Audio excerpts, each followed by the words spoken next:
Hi అండి, welcome to మన తెలుగింటి రుచులు. ఇవాళ ఈ వీడియోలో సేమియా పాయసం రెసిపీ తయారీ విధానం చూద్దామండి.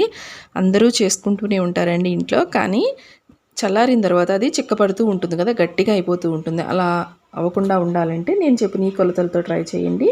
మంచి కన్సిస్టెన్సీతో పాటు చాలా రుచిగా కూడా ఉంటుంది. ఇక లేట్ చేయకుండా ఈ సేమియా పాయసం ప్రాసెస్ చూసేద్దాం. దీనికోసం అయితే ఫస్ట్ ముందుగా అడుగు మందంగా ఉండే ఒక గిన్నె స్టవ్ మీద పెట్టేసుకోండి. అందులోకి ఒక స్పూన్ నెయ్యి వేసుకోండి. నెయ్యి వేడైన తర్వాత ఇందులోకి కొన్ని జీడిపప్పు అలాగే బాదం పప్పు వేసానండి.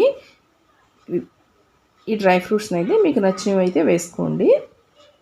ఇవి బాగా ఫ్రై అయిన తర్వాత లాస్ట్లో కొన్ని ఈ విధంగా కిస్మిస్లు కూడా వేసుకోండి. ఈ ఎండు ద్రాక్ష కూడా మనకి బాగా ఫ్రై అయిన తర్వాత వీటిని ఒక చిన్న బౌల్లోకి తీసుకొని పక్కన పెట్టేసుకోండి. ఇప్పుడు అదే గిన్నెలోకి మరి కొంచెం నెయ్యి వేసుకోండి. మరొక స్పూను నెయ్యి వేసుకోండి. ఇలా నెయ్యి వేసుకున్న తర్వాత ఇప్పుడు ఇందులోకి మనము సేమియాని అయితే ఫ్రై చేసుకోవాలి. ఇక్కడ నేను ఒక చిన్న బౌల్తో తీసుకున్నానండి. ఒక బౌల్ సేమియా తీసుకున్నాను. 1 కప్పు వరకు తీసుకున్నాను సేమియా. వీటిని నిదానంగా లో ఫ్లేమ్లో పెట్టుకొని ఒక 3 to 4 మినిట్స్ చక్కగా ఫ్రై చేసుకోండి. మాడిపోకుండా చూసుకోండి. ఇలా ఫ్రై అయిన వాటిని ఒక ప్లేట్లోకి తీసుకొని పక్కన పెట్టేసుకోండి. మాడిపోతే టేస్ట్ బాగుండదండి. నిదానంగా లో ఫ్లేమ్లో పెట్టుకొని వేయించుకుంటే చక్కగా ఫ్రై అవుతాయి. ఇప్పుడు అదే గిన్నెలోకి ఒక 2 కప్పుల వరకు, మనం ఏ కప్పుతో తీసుకున్నామో సేమియా సేమ్ అదే గిన్నెతోటి ఒక 2 కప్పుల వరకు అయితే వాటర్ వేసుకుంటున్నాను.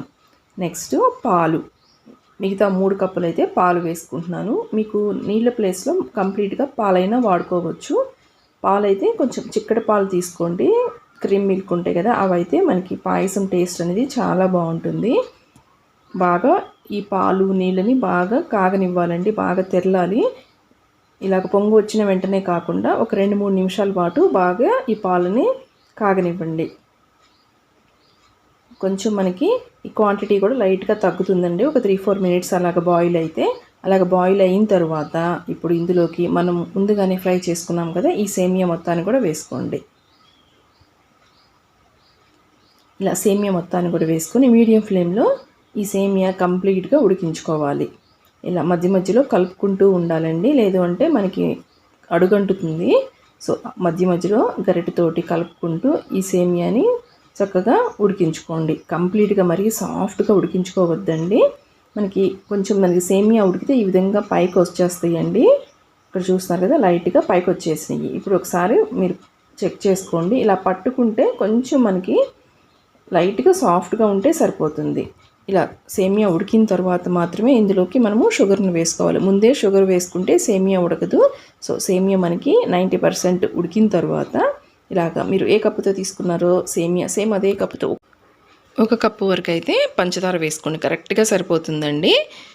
ఇందులోకి కొన్ని యాలకుల పొడి కూడా వేసేసుకోండి. నెక్స్ట్ ఈ విధంగా మనం ముందుగానే ఫ్రై చేసుకున్న ఈ డ్రై ఫ్రూట్స్ని కూడా వేసేసుకొని ఒక్క అర నిమిషం పాటు అలా ఉడికినిచ్చి స్టవ్ ఆఫ్ చేసేయండి. నేను మీకు కంప్లీట్గా స్టవ్ ఆఫ్ చేసిన తర్వాత చల్లారిన తర్వాత నేను మీకు చూపిస్తానండి. చూడండి మనకి కన్సిస్టెన్సీ అనేది ఏ విధంగా వస్తుందో. ఈ కొలతలతో ట్రై చేయండి, మీకు చాలా బాగుంటుందండి సేమియా పాయసం. ఇక్కడ చూస్తున్నారు కదా, మనకి చల్లారిన తర్వాత చూడండి ఈ కన్సిస్టెన్సీ వస్తుంది. ట్రై చేసి చూడండి. ఇలాగా ఈ వీడియో కనుక మీకు నచ్చినట్లయితే ప్లీజ్ లైక్ చేయండి. ఛానల్ని అయితే సబ్స్క్రైబ్ చేయడం మాత్రం మర్చిపోవద్దు. మరొక ఇంట్రెస్టింగ్ వీడియోతో మరలా మీట్ అవుతాను ఫ్రెండ్స్. Thanks for watching.